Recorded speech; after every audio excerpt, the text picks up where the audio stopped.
नमस्कार मित्रों, मैं पंडित अखिल शुक्ल, जय महाकाल आयुर्वेद।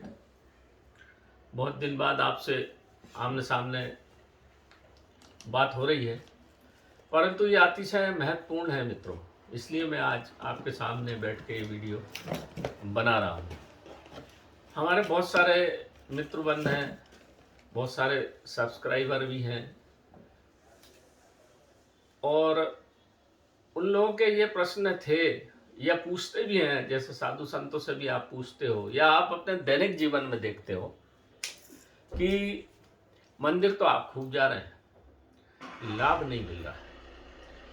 मुख्यतः भारतवर्ष में सबसे ज़्यादा पाए जाने वाले मंदिर हैं शिव मंदिर, जिनकी आप आराधना करते हैं, भगवान शिव के मंदिर जाते हैं, फिर माँ भगवती के मंदिर जाते हैं और बजरंगबली के मंदिर। ये 3 मंदिर मुख्यतः हैं, बाकी फिर भैरव मंदिर और बहुत सारे मंदिर हैं। पर जनरल जो हम एक बात करें, मानस जो है, जन मानस जो है, ये या तो शिव मंदिर जाएगा या दुर्गा मंदिर जाएगा। अब मैं एक एक करके आपको बात बताऊंगा कि शिव मंदिर हम जाते हैं तो वहाँ हमको लाभ क्यों नहीं मिलता है। सब कुछ मंदिर के अंदर ही, पुरातन मंदिर जो है उनको शिवालय बोला जाता था।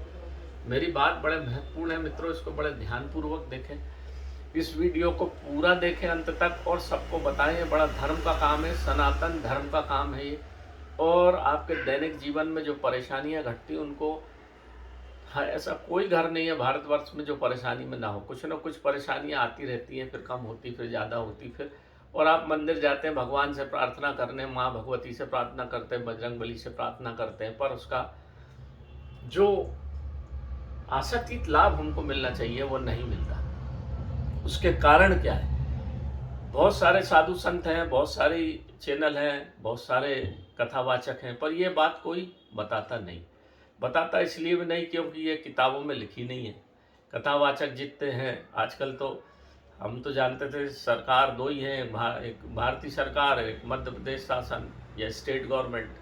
अब बहुत सारी सरकारें हो गई हैं, पर कोई सरकार भी नहीं बताती, ना कोई नहीं बताता। हम क्या है, नर्मदा के किनारे हमारा जीवन रहा है, तो नर्मदा के किनारे बड़े बड़े अद्भुत संत हैं, और जब वो उनके साथ बैठो, कभी रात में बैठो, वो बढ़िया अपना जब खा पी के अपना बढ़िया अपना चिलम मिलम लेके जब बढ़िया मौज में आ जाते हैं, बढ़िया माँ नर्मदा बह रही है, पानी गिर रहा है, काली चाय हम भी पी रहे हैं, वो भी पी रहे हैं, तब मौज में वो कुछ चीज़ें आपको बताते हैं जो मुझे प्रसाद में मिली है, मैं आपको बता दूं ताकि उसका प्रचार प्रसार हो और उसका आप लाभ उठा सकें।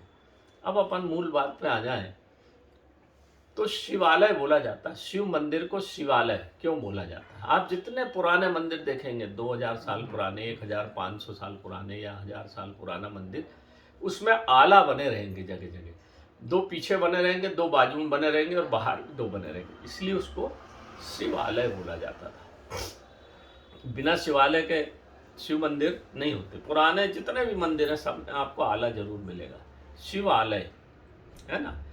बीच में शिव है, शिवलिंग है, और जो आप जैसे ही घुसेंगे किसी पुराने मंदिर में, तो या तो सबसे ऊपर मेन दरवाजे के ऊपर एक गणेश जी की मूर्ति बनी रहेगी, या राइट साइड या लेफ्ट साइड गणपति भगवान की मूर्ति बनी रहेगी। या आप अंदर जाएंगे तो दीवार का जो आला है ना, जिसको मैंने आलय बोला है, उसमें पार्वती की मूर्ति बनी रहेगी और भगवान गणेश की मूर्ति जरूर रहेगी पुराने। आप देखना, आप ध्यान देना मेरी बात को।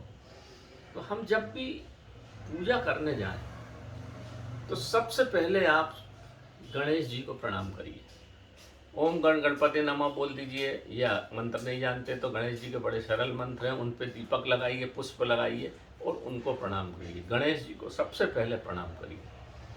इसके बाद माता पार्वती की पूजा करिए, वहाँ दीपक लगाइए।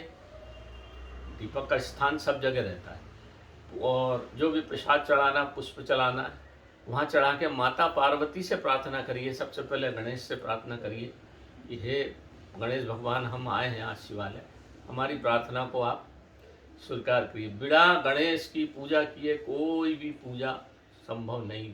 भगवान शिव पार्वती ने अपनी शादी में सबसे पहले गणेश की पूजा की, राम सीता की शादी में सबसे पहले गणेश की पूजा हुई। आप इस महत्व को समझिए। रामचरितमानस में सब है, हम पढ़ते नहीं हैं इसलिए हमें पता नहीं रहता है।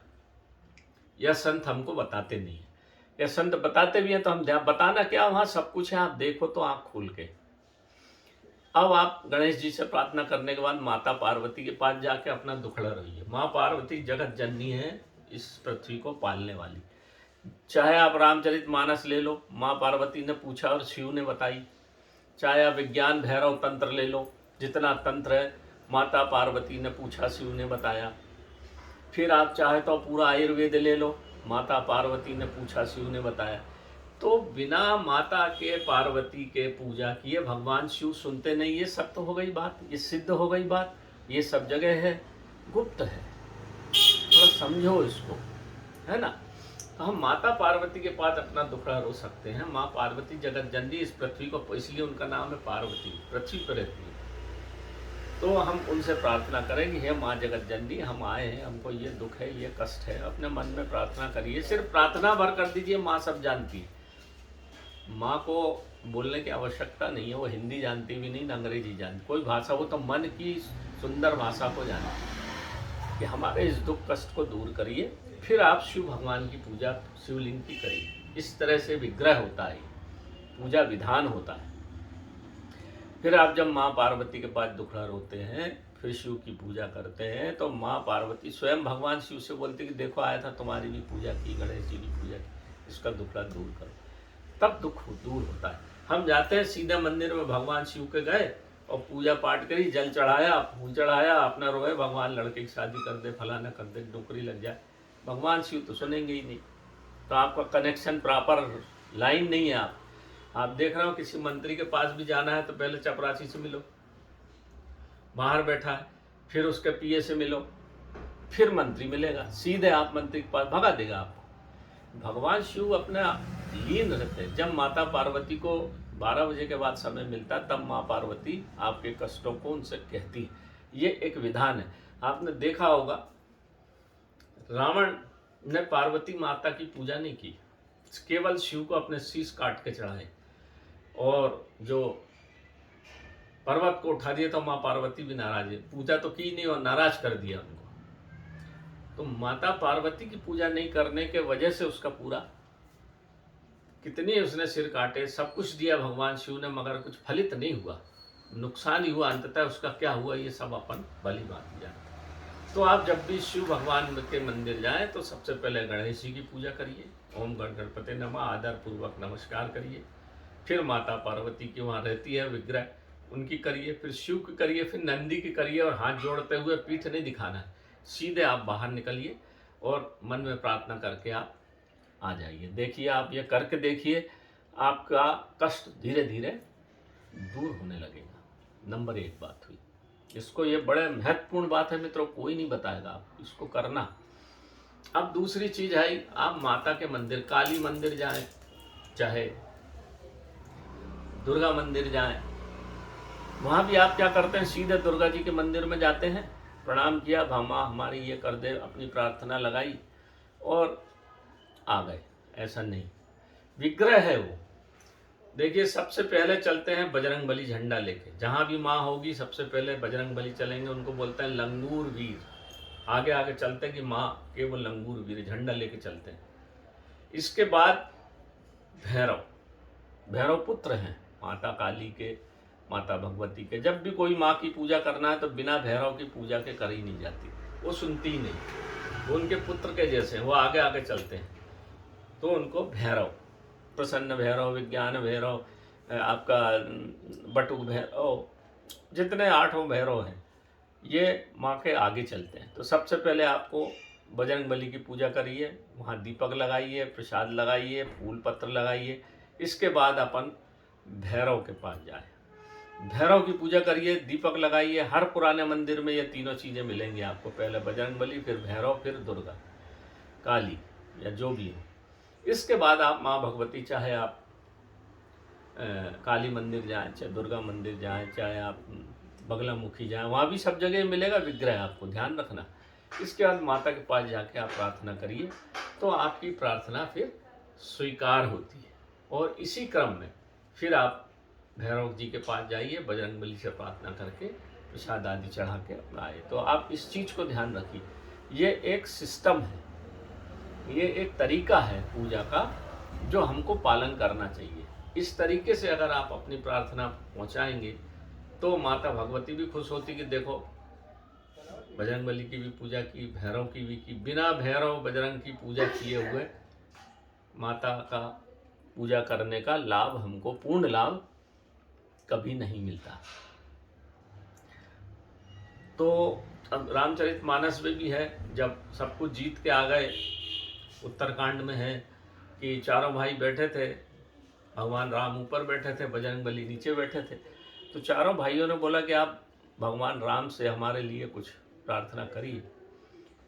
तो बजरंगबली हंसते हुए बोले, भाई तुम्हारे तो भाई हैं, मैं तो सेवक हूँ उनका, मैं क्या कर सकता हूँ, आपके तो भाई हैं। हंसने लगे वो।